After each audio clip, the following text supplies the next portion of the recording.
মুম্বাইয়ে রহস্য মৃত্যু চুঁচুড়ার সঙ্গীত শিল্পী সঙ্গীতা চক্রবর্তী। অবসাদ কাটাতে সম্প্রতি মুম্বাইয়ের এক যোগাশ্রমে গেছিলেন চুঁচুড়ার সঙ্গীত শিল্পী। এক বান্ধবীর সঙ্গে আশ্রমের কাছে ড্যামে ঘুরতে গিয়েছিলেন সঙ্গীতা। বাঁধ থেকে জলে পড়ে সঙ্গীতার মৃত্যু হয়েছে বলে জানান বান্ধবী। এমনটাই দাবি করেছে সঙ্গীতার পরিবার। পুলিশে অভিযোগ দায়ের করেছেন সঙ্গীত শিল্পীর পরিবার। যোগাশ্রম কর্তৃপক্ষের ভূমিকায় প্রশ্ন তুলেছে মৃতের পরিবার। মুম্বাই থেকে চুঁচুড়ায় ফিরল তরুণীর কফিনবন্দি দেহ।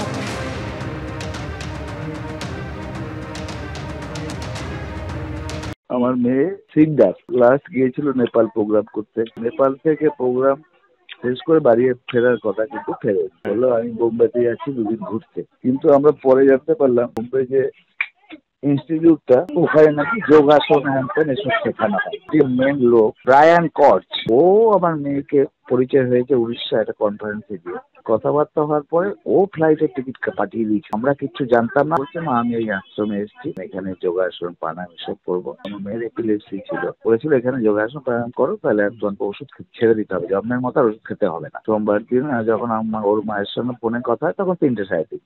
ওরা দুই বন্ধু আর পাঞ্জাবের মেয়ে, ওরা দুজনে ওই ড্যাম্পের জলে যায়। ওরা গর্ত বা পাথরে খাজ কিছু একটা ছিল, ওদের বক্তব্য অনুযায়ী। ভিডিওটা আমরা যখন ওর মোবাইল ল্যাপটপ সব নিয়ে আসা হলো মেরল থানায়, দেখা গেল 19 মিনিটের ভিডিও, মাত্র 7 মিনিট এসছে। 19 মিনিটের ভিডিও থেকে যেন 1 মিনিটও ডিলিট না হয়। আমার মেয়েকে নিয়ে এলেন আপনি উইদাউট গার্জেনের পারমিশন, আপনি নিয়ে গেলেন। আপনি আশ্রমের ইনচার্জ, আপনার দায়িত্ব নাই। দুটো মেয়ে বেরিয়ে গেল সন্ধ্যেবেলা ড্যাম্পের জলে লাফালাফি করছে। ব্রায়ান লোকটা প্রভাবশালী লোক, খুব ভয়ঙ্কর লোক, পরে জানতে পারলাম।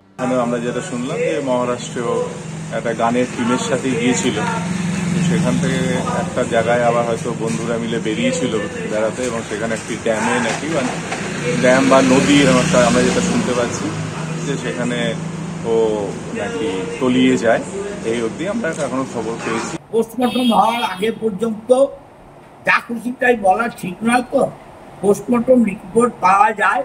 যদি বাঙালি হওয়ার অপরাধে ভিন্ন রাজ্যে থাকার জন্যে তার কোনো অসুবিধা হয়ে থাকে বা মৃত্যু হয়ে থাকে, আমরা তার পরিবারের পাশে আছি এবং লড়াই আমরা লড়ব। মাননীয় মুখ্যমন্ত্রী মমতা বন্দ্যোপাধ্যায় তাকেও এই ঘটনা জানাবো।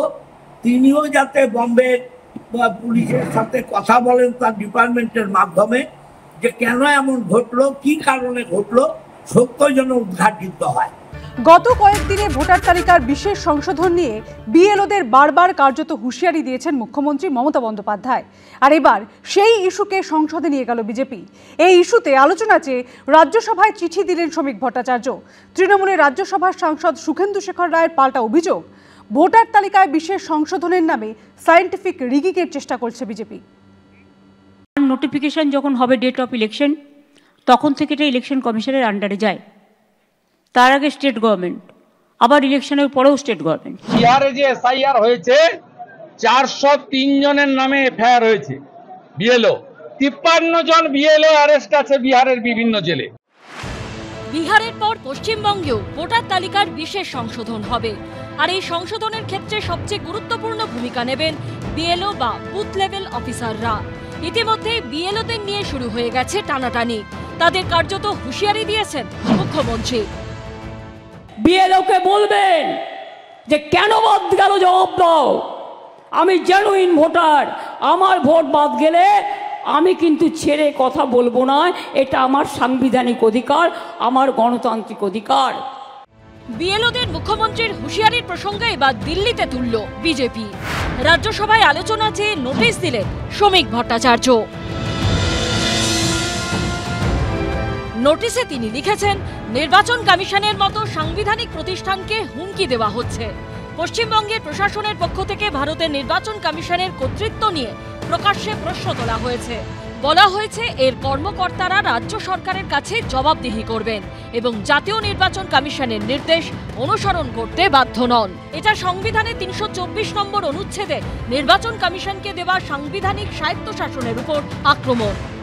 যেখানে একটা সাংবিধানিক সংস্থাকে সরাসরি চ্যালেঞ্জ করছেন একজন সাংবিধানিক পদে থাকা ব্যক্তি, রাজ্যের মুখ্যমন্ত্রী, তো সেখানে তো স্বাভাবিকভাবেই শুধু সাংবিধানিক সংকট নয়, এই সাধারণ মধ্যবিত্ত নিম্ন মধ্যবিত্ত মানুষজন যারা এই কাজ করবেন তারা যদি আজকে আতঙ্কের শিকার হয় তাহলে কাজ হবে কি করে? বাংলার ইলেকশন আসছে সামনের বছর। ওখানেও যাতে এখন থেকেই প্রস্তুতি নেওয়া যায় তার জন্য এটা করছে। আমি যদি জাল করি আমি তো ধরা পড়ে যাব। তো এইগুলো হচ্ছে একটা সায়েন্টিফিক রিগিংয়ের অঙ্গ। ভোটার তালিকার বিশেষ সংশোধনে বিএলওদের ভূমিকা অত্যন্ত গুরুত্বপূর্ণ বলেই কি শাসক বিরোধী সবাই তাদের উপর চাপ তৈরির চেষ্টা করছে? এটা বন্ধ করতে কি নির্বাচন কমিশন কোনো পদক্ষেপ নেবে? সেটাই দেখার। বিজেন্দ্র সিংহের রিপোর্ট, এবিপি আনন্দ।